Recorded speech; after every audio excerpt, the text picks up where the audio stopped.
David here with Figboot on Pens. Today I have for you another notebook review. This time it's a brand new notebook on the market. It's from a company by the name of GLP Creations, and it's called The Author. What I'm going to do today is go over the parts and features of the Author notebook. I'll talk about what I care for and what I don't care for about it. I'll provide a writing sample to demonstrate the qualities of the paper, and then stay tuned because I'll be giving away one of these notebooks courtesy of GLP Creations, who provided these notebooks for review. In full transparency, I have been compensated in relation to this review.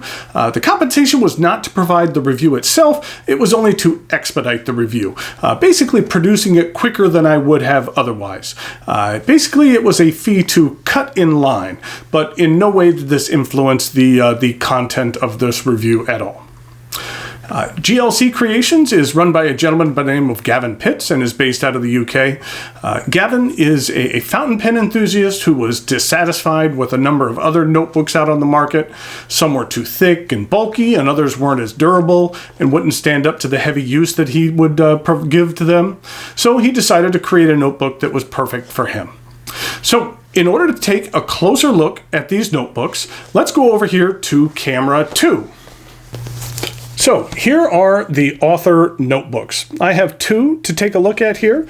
This one has lined paper, and then this one has dot grid. We'll just take a closer look at the one with the lined paper. This is just a paper wraparound that we will get rid of. And you can see here, kind of did a little writing sample talking about the Author notebook. It is 212 by 132 millimeters, which is 8 1/4 by 5 1/4. This is slightly narrower than the standard A5 size notebook. Then it has a flexible, thin faux leather cover. You can tell that it's a very flexible cover that I think is going to stand up to some wear and tear. Then also, it has a light brown trim around the outside. You can see here a bit of the light brown trim, and then here's a close-up of that light brown trim. It actually kind of adds a nice little contrast around the border. It has 192 pages of 68 GSM Tomoe River paper, and we'll kind of take a closer look at the paper, but it's a decent thickness. It's kind of in that middle ground of not too thick and not too thin, but still having some decent performance like Tomoe River typically does. Actually the lined spacing is at 7 millimeter, and the dot grid is at 5 millimeter. There are numbered pages. You can see here the pages actually go up to 192. And then it also has a name and address and contact pages here at the front. There's the name and address and contact pages. And these are on thicker paper. I don't know if these are actually Tomoe River paper. I would doubt it, but this is a thicker paper. Well, maybe, you know what? I'm not sure if it's Tomoe or not. It could be potentially a thicker version of that paper. It does have a bookmark here in the middle that is included with it as well, which is nice. And then it has an elastic band on the back. Now, something I really like about this is it is easy to use and easy to slap on here, but then once it is off, it is fairly tight here on the back. So it's not flopping around, and it doesn't bunch up or anything like that. So when you lay it flat, you really don't even feel it, which is nice. Then we have a rear pocket here in the back, and then in the rear pocket is also some blotting paper, which is nice. You know what? I should probably get in the habit of using blotting paper more often, because it seems like often when I'm writing and then I have to quickly close a notebook, and it would be, instead of concerning myself with marking up the other side of the page, it would be nice just to throw the blotting paper in there. So that's probably something I should get more in the habit of using. Here in regard to writing sample, here at the very top, I used this ASC Bologna Extra Arco, which is a very wet pen with a very juicy medium nib. Well, actually, it's called the Magic Flex nib. So it's kind of a a flexible medium nib that lays down a lot of ink, so it was something good to test. And you can see here that really had no bleed through whatsoever. There was a slight amount of ghosting, but not so much that I'd be afraid to write on the other side of the page, because it's not going to overly affect the visual aspect of the writing on the opposite side of the page. So this paper is definitely fountain pen friendly and performs well. The ink I'm using here is Pilot Iroshizuku Murasaki Shikabu, which is one of my favorite purples, and seems like lately I've had in this pen a lot. The next area of ink that I used, or the next writing sample, I used this Kara's Custom ink. And this is more of a traditional medium nib. And the ink I have in here is Diamine Ancient Copper, which I feel fits well with this copper pen. I don't know why it took so long for me to match that up. I always had a different ink in this pen, but I think this is one of those pens that from now on I will always have Diamine Ancient Copper in here, just because it matches up so well with the copper of the pen. And then finally here, something I picked up at the DC show, or was actually provided to me for a review, is a brand new pen from a relatively new company that I was unfamiliar with, called Penlux. And this is the Penlux Metallica, which is a very interesting metal piston-filled pen. Has a nice ink window in here, and I'll definitely be doing a review on this somewhat in the near future. But this has a fine nib, and I used the color Colorverse Felicette, which is kind of a pinkish red. And as I mentioned before, that while there's a little bit of ghosting, that it wouldn't prevent me from writing on both sides of the paper, and I feel that it performs fairly well. So, in regard to some ink samples, that Krishna Inks recently sent me some of their inks to take a look at, so I decided to try them with this notebook.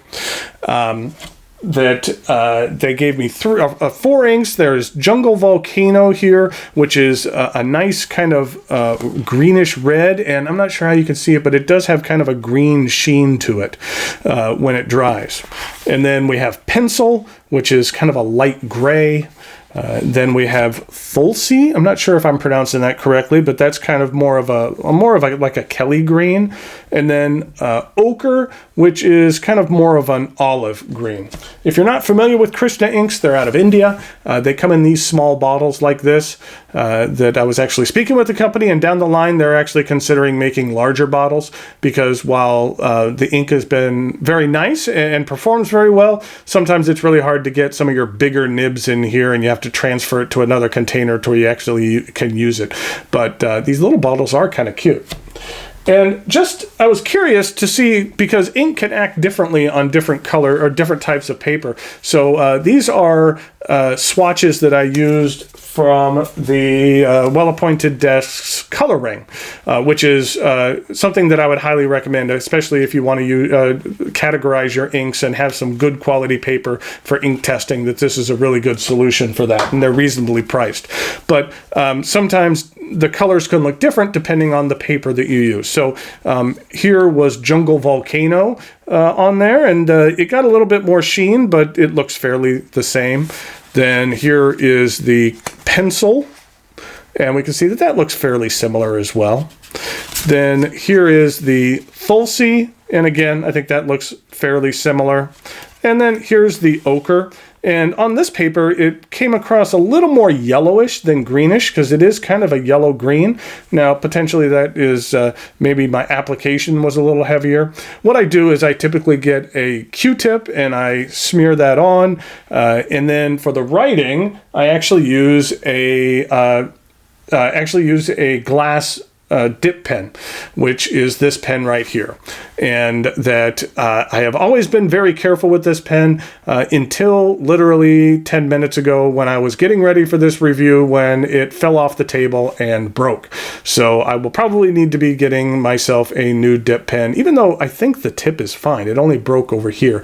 And so it'll still operate fine, but it is a little sharp here on the edge. So I might be investing in a new glass pen. But this is a really good thing to use for your ink ink samples, because you don't need to ink up an entire pen. You could just dip it in there and write, and then you could literally wipe this off with a tissue or a little bit of water and then get it clean and dry it off, and then you're ready to do another sample, and you're not having to waste a bunch of ink doing that as well. Currently, these notebooks are only available online through Amazon.com as well as Amazon UK, and they sell for just under $28. Something I didn't show here was I was going to show the backside, and you can see here that even though I laid on a heavy amount of ink, that it really did a good job of having very, very limited bleed through, and even though I did lay it on rather thick. And there is a little bit of ghosting here, but I mean, considering I just laid in a solid wall of ink, that I would have no problems writing on that side, and I wouldn't feel that would hinder it at all. So I feel that this paper performs very well. For a soft cover Tomoe River notebook paper with just under, or notebook with just under 200 pages that's durable, I think this is a decent notebook. It sells for just under $28, and I'll put a link to the US Amazon site in the notes below. I can't say overall that it's necessarily an exciting looking notebook, but the paper performs very well, and I feel that it's worth the price, especially if you can get the free shipping from Amazon. So I think this is one of those books that is a function over form, meaning it performs very well. But it doesn't necessarily have, like I said, the most exciting looks, but the paper is fantastic that's in it. Thanks again go out to Gavin from GLP Creations for providing these notebooks for review. If you would care to win this dot grid notebook, simply leave a comment here on YouTube. Today is Thursday, the 9th of August, 2018, and you have until the end of day on Saturday, August 11th to enter. At that time, I'll randomly select a name to win this very notebook. In regard to a comment topic, why don't you let me know what you look for most in a notebook? Is it the size? Is it the paper? Or is it something else? The comment topic is not required, just a suggestion. So, until next time, thanks for watching, and I'll talk to you later.